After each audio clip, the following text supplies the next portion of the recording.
João capítulo 15, versículo de número 16.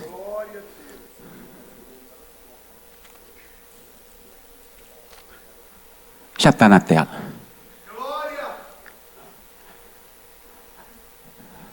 Não foste vós que me escolhestes a mim. Pelo contrário, eu vos escolhi a vós outros. Eu quero ficar só até essa parte. Você pode tomar o seu assento?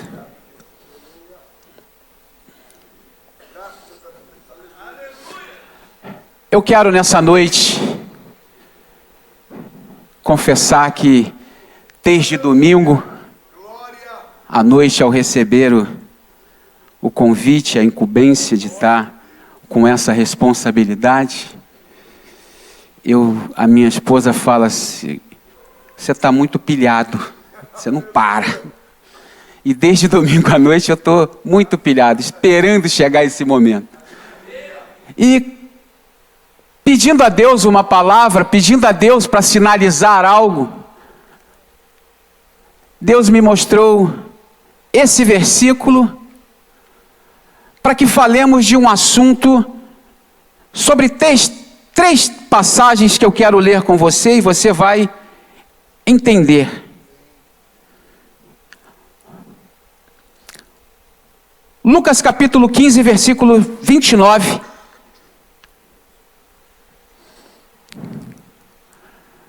Nós estamos aqui na parábola do filho pródigo, onde aquele irmão mais velho vai dizer assim: mas ele respondeu ao seu pai: há tantos anos que te sirvo, sem jamais transgredir uma ordem tua, e nunca me deste um cabrito sequer, para alegrar-me com os meus amigos. Vamos ler um outro texto, 2 Reis, capítulo 20, versículo 3. Você vai entender onde nós vamos chegar essa noite, pelo Espírito. Aqui o rei Ezequias, depois de ser visitado pelo profeta, ele recebe a notificação para colocar a casa em ordem. Ele vai morrer, é a palavra do Senhor, e aí ele vai usar essa colocação para Deus: lembra-te, Senhor, peço-te, de que andei diante de ti com fidelidade, com inteireza de coração, e fiz o que era reto aos teus olhos. E chorou muitíssimo. Vamos agora para Lucas 18, versículo 18 até o 23. Esse a gente vai ler um pouco mais de versículo. Certo homem de posição perguntou-lhe: bom mestre, que farei para herdar a vida eterna? Respondeu-lhe Jesus: por que me chamas bom? Ninguém é bom, senão um, que é Deus. Sabes os mandamentos? Não adulterarás, não matarás, não furtarás, não dirás falsos testemunho, honra a teu pai e a tua mãe. Replicou ele: tudo isso tenho observado desde a minha juventude. Ouvindo-o, Jesus disse-lhe: uma coisa ainda te falta. Vende tudo que tens, dá aos pobres, e terás um tesouro nos céus. Depois vem e me segue. Mas ouvindo ele estas palavras, ficou muito triste, porque era riquíssimo. Queridos, eu quero ser muito breve, muito direto com o que o Espírito ministrou ao meu coração. Nós não vamos ficar rodeando, nós vamos ser muito direto. Essa palavra, ela veio ao meu coração e o Espírito Santo começou a me dissertar essa palavra. E eu pensava nesses três textos que acabamos de ver, e em algumas colocações que nós estamos ouvindo nos nossos dias atuais, muitas colocações, daquelas do tipo: quando você senta para conversar, e a pessoa começa a fazer para você um relatório, como tipo quem vai defender uma tese na teologia, do tipo assim que vai fazer uma aquele final de faculdade que você tem que apresentar aquele trabalho, né? E vai precisar daquela nota para que você seja aprovado e que você receba o seu certificado. As pessoas estão se especializando e aí você senta para conversar e ela fala, você vai escutar daquelas pérolas assim, pastor, estou parando. Pastor, na verdade eu estou desviando. E você, mas peraí, não estou entendendo como é que é o negócio. Está desviando, está parando, está... E aí o cara começa a defender a tese dele. É onde nós queremos entrar nessa noite, é onde você vai entender por que lemos esses 3 textos. A pessoa começa a relatar, pastor, quando eu era dessa vida louca aí, eu fazia, acontecia, pastor, larguei tudo. Pastor, larguei tudo. Eu vivo para o ministério, pastor. Eu vivo para Deus agora.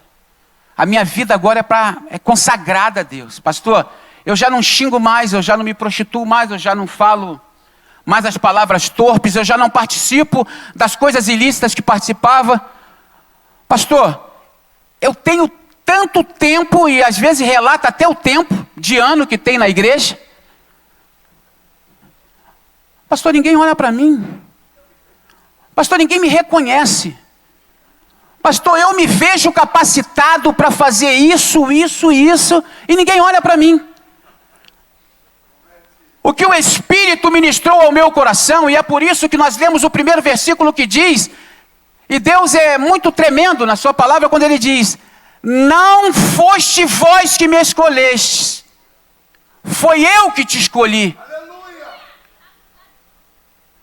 Não foi você que escolheu, foi Ele que te escolheu. Então, o que a gente precisa entender é que sendo Ele que nos escolheu,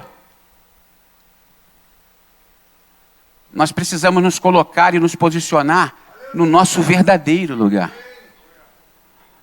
Nós lemos um texto, e eu, meditando, pensando nesse texto e pensando nos momentos que nós vivemos na nossa atualidade, nas conversas que escutamos, muitas das vezes, pastor, eu preciso sentar, eu preciso me abrir, e começa a abrir o coração e começa a vir algumas pérolas. Nós lemos o primeiro texto que vai dizer de um filho, e aí, nessa parábola, o pai é a tipificação clara de Deus. E nós vemos um filho onde ele vai usar a seguinte colocação: eu sempre te servi, sem transgredir uma única lei. E ele achava que por causa disso, somente por causa disso, ele era merecedor do cabrito cevado. Mas a grande verdade e o lindo dessa história é que o pai vai responder para ele: não é pelo que você fez para mim. O cabrito, na verdade, sempre foi seu. Você é que não pediu.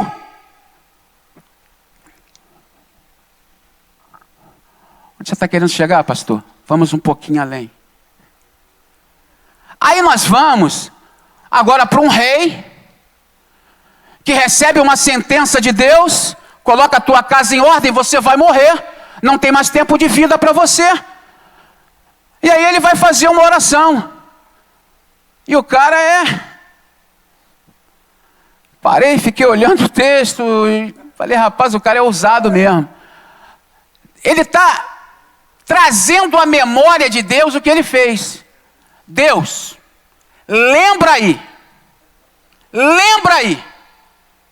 esse tempo todo na tua presença eu andei em fidelidade. Se esqueceu disso? Essa é a conversa que ele está tendo com Deus. E ele achava que por ter andado a sua vida toda em fidelidade, ele não deveria ser alcançado pela morte, não deveria ser alcançado pelas intempéries, é o que ele deixa claro na conversa. Aí, nós vamos para o outro texto, de Lucas 16,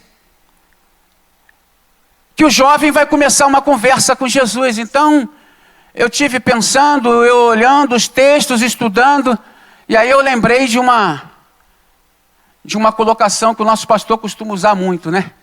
Veio logo na minha cabeça. Ele começa um diálogo com Jesus e diz: Jesus, bom mestre. Aí Jesus quebra logo as duas dele. Plá! Que bom, rapaz. História de bom é esse? Bom só tem um. Baixa a tua bola. Aí Jesus faz uma colocação para ele. Você tem... A colocação que ele está fazendo é o que ele faz para herdar a vida eterna. E aí, se você olhar o texto, eu não sei se eu avancei um pouco, fui muito além, né? Eu acho que ele já chegou para a conversa acreditando que ele estava com os devidos requisitos para herdar a vida eterna. Porque ele diz... Jesus pergunta para ele assim: tens observado os mandamentos? Aí ele... De letra, chefe. Essa eu, ó... essa eu gabaritei a prova. Chefe, essa aí o senhor... Ó... Aí Jesus faz uma colocação para ele. Beleza. Só que a vida eterna não é por nada que você faz. É graça. Vou ver até onde você está firmado aí nessa graça. Vende o que tu tens, dá aos pobres e segue-me. Aí o texto encerra dizendo que ele ficou triste. Onde você está querendo chegar, pastor?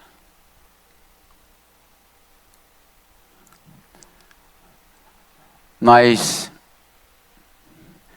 muitas das vezes, estamos pensando, e de forma muito equivocada,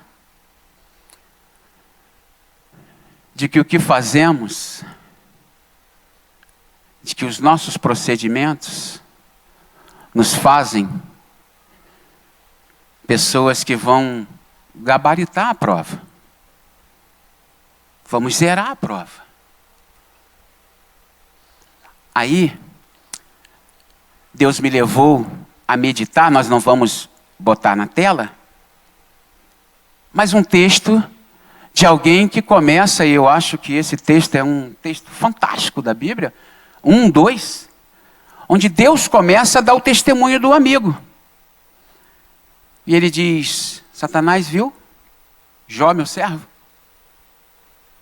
homem íntegro, reto, temente a Deus e se desvia do mal. O cara é... O próprio Deus está testemunhando dele. Aí, ele passa pelas intempéries, que cada um de nós estamos sujeitos a elas. Amém ou não amém? Amém. E aí ele começa os questionamentos. Ele amaldiçoou o dia que nasceu, e ele começa, e ele vai. E é como se a gente pode ler e está vendo que Deus está deixando ele ir. Mas chega no capítulo 38, 39, 40, Deus chama ele para um diálogo. Queridão, aonde você estava quando eu criei?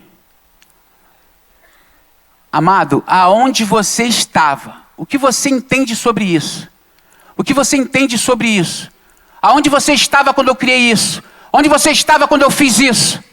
Aonde você estava quando eu procedi dessa maneira? Aonde você estava? E aí no término da conversa ele vai dizer assim: Senhor, desculpa pela minha ignorância. Eu não sei de nada. Eu não sei absolutamente nada. Queridos, o que o Espírito ministrou ao meu coração é que nós estamos muitas das vezes preparando algo para nós chegarmos ao ponto de termos um álibi para fazer as colocações muitas das vezes absurdas que nós intentamos fazer. Pastor, sabe por que eu estou parando, pastor? Sabe por que as minhas forças estão esvaindo? Olha para o departamento de que eu era o líder, pastor. E agora não sou mais? Pastor, eu estou há tanto tempo naquela igreja, ninguém nem olha para mim. Chegou esse agora mais recente, ele já faz e ele já é chamado. E nós vamos enveredando por esse caminho, e nós vamos enveredando por esse caminho. E é um caminho muito, muito, muito perigoso, que nos leva a acreditar que pelas nossas habilidades, que pelas nossas capacidades ou pelo que fazemos, é que nós vamos estar capacitados para o reino. E Deus mostra de forma muito clara para Jó que não é bem isso. Querido, eu começo dando testemunho de você, agora você quer um debate comigo, você quer uma conversa comigo? Então eu vou colocar você no seu devido lugar. E aí Deus começa a questionar, fazer um questionário para ele, e ele não consegue responder absolutamente nada. Ele literalmente zerou a prova, mas ele tirou 0. Ele não gabaritou, ele tirou 0. Ele não soube responder nada, absolutamente nada.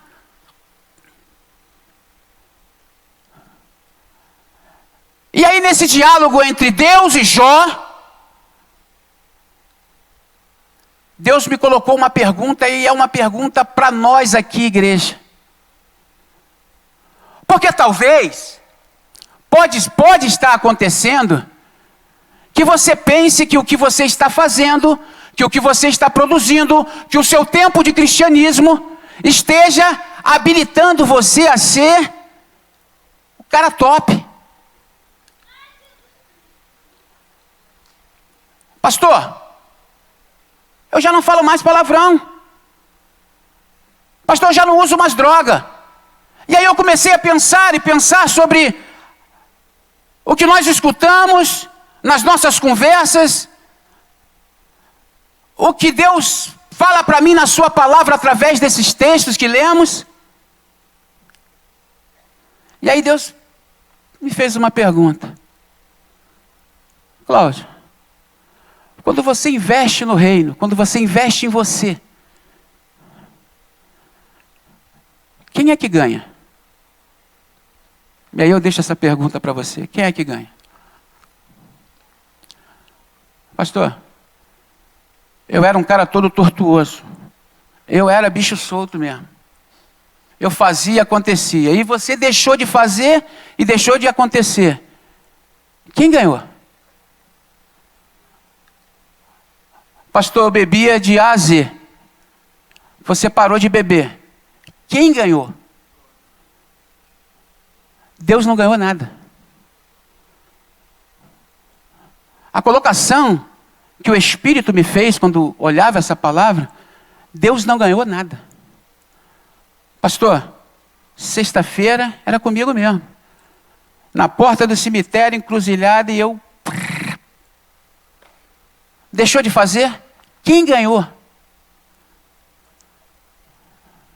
Deixa eu te falar o que Deus ministrou ao meu coração. Quando você deixou de roubar, quando você deixou de usar as drogas, quando você deixou de usar o álcool, só quem ganhou foi você. Sabe por quê? Porque quando você se drogava, Deus era Deus. E quando você deixou de se drogar, Ele continua sendo Deus.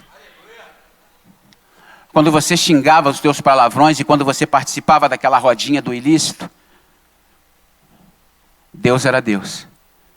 E quando você deixou, Deus continuou sendo Deus. Você melhorou. Somente você melhorou. Mas muitas das vezes, nós estamos preparando uma tese para defesa, porque nós passamos, muitas das vezes, por um períodozinho de amnésia. A gente esquece quem nós éramos. E a gente esquece porque chegamos aqui. Vamos trazer à memória quem nós éramos? Colossenses 2. Coloca na tela para mim, por favor. Colossenses capítulo 2. Versículos 13 e 14. Isso aí era nosso retrato. E a vós outros, que estavais mortos pelas vossas transgressões e pela incircuncisão da vossa carne, vos deu vida juntamente com ele, perdoando todos os nossos delitos, tendo cancelado o escrito de dívida que era contrário a nós, e que constava de ordenança, o qual nos era prejudicial, removeu inteiramente, encravando na cruz. Não esqueça disso, querido. Sabe por quê? Porque nós criamos uma defesa, mas tão bem advogada. Pastor, eu vou a todos os cultos. Pastor, desde quando eu me converti, nunca deixei de ser dizimista. Participo de todas as campanhas da igreja. Pastor, chama para orar, nós estamos juntos na oração. Pastor, chama para subir o monte, nós estamos juntos no monte.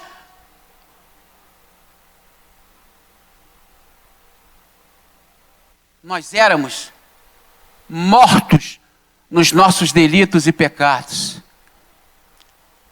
A nossa realidade era uma realidade de morte.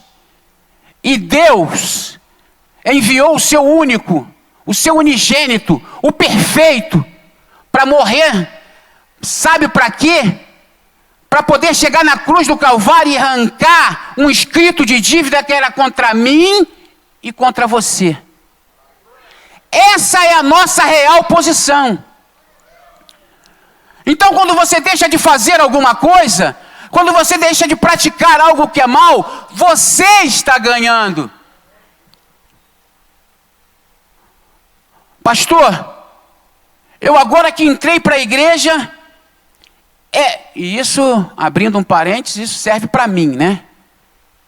Porque eu era o tipo da pessoa que não era muito fã da leitura, fiz o estudo, aquela base né? Vamos concluir para a mamãe ficar feliz. E eu gostava muito de ler o jornal, mas era a parte de esporte. E principalmente quando um time que tem uma estrela ganhava. Porque quando ele perdia eu não gostava muito de ver. E que não é muito normal esse time ganhar, mas a gente dá lá umas, né? Eu esqueci com o meu pastor também. Mas aí, esse que não gostava da leitura, hoje ele tem prazer de abrir a Bíblia e se deliciar na palavra. De ler, pega livros, lê livros. Uau! E o que Deus ganhou com isso? Eu ganhei. Eu melhorei como ser humano. Eu melhorei. Então isso não me respalda, não me dá um respaldo para... Pô, pastor. Ó, tempo que eu estou esperando minha oportunidade. Não aparece, pastor. Estou indo. Estou botando meu violão nas costas. Estou indo.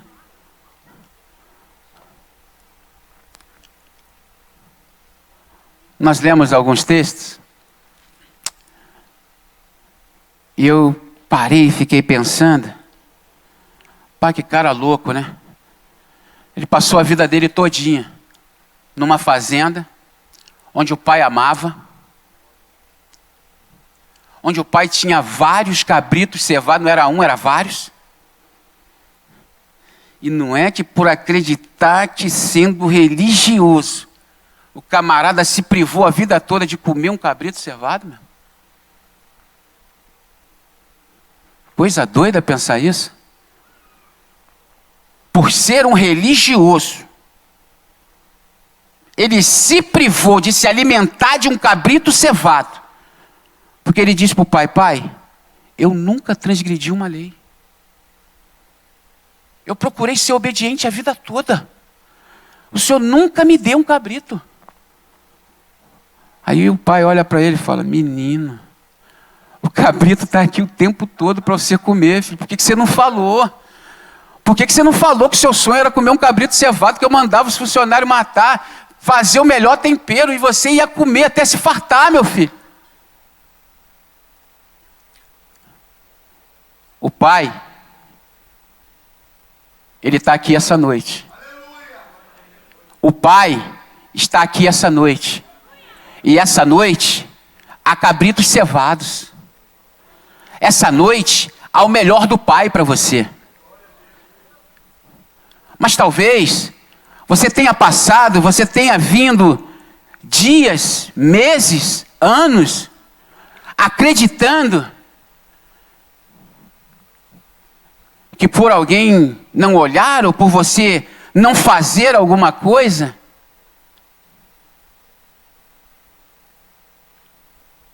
então não sou tão valoroso assim.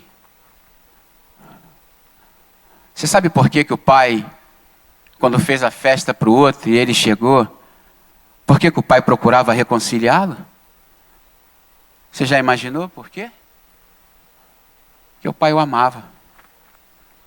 Porque se ele não fosse amado, o pai estava numa festa já. Não quer? Fica aí. Que isso, rapaz. A festa está acontecendo lá dentro. Vem se alegrar. Teu irmão estava morto, reviveu, estava perdido, foi achado. Vem com a gente, vem para a festa. Sabe por que mesmo com esses sentimentos, com esses pensamentos, o pai ainda te dá a possibilidade de chegar nesse lugar? Porque esse lugar é o lugar de festa. Porque esse lugar é o lugar de cordeiro. Esse lugar é o lugar de cordeiro. E ele tem para você. É para você. E nessa noite ele está te chamando. Vem se alimentar do meu melhor. Tira esses pensamentos da tua cabeça. Você é tão importante para mim. Você é tão importante para mim. Você tem um valor tão grande para mim. E é porque você tem esse valor tão grande para Ele, que Ele continua te dando a oportunidade. Muitas das vezes, né? Vamos ser sinceros com nós mesmos. Às vezes nós chegamos, mais para cumprir um protocolo. Nós viemos bombardeados. Mas sabe quem nos traz? Ele abraça e fala: vem comigo. Vem comigo. Vou te levar lá. Mais uma oportunidade. Essa noite é mais uma noite de oportunidade.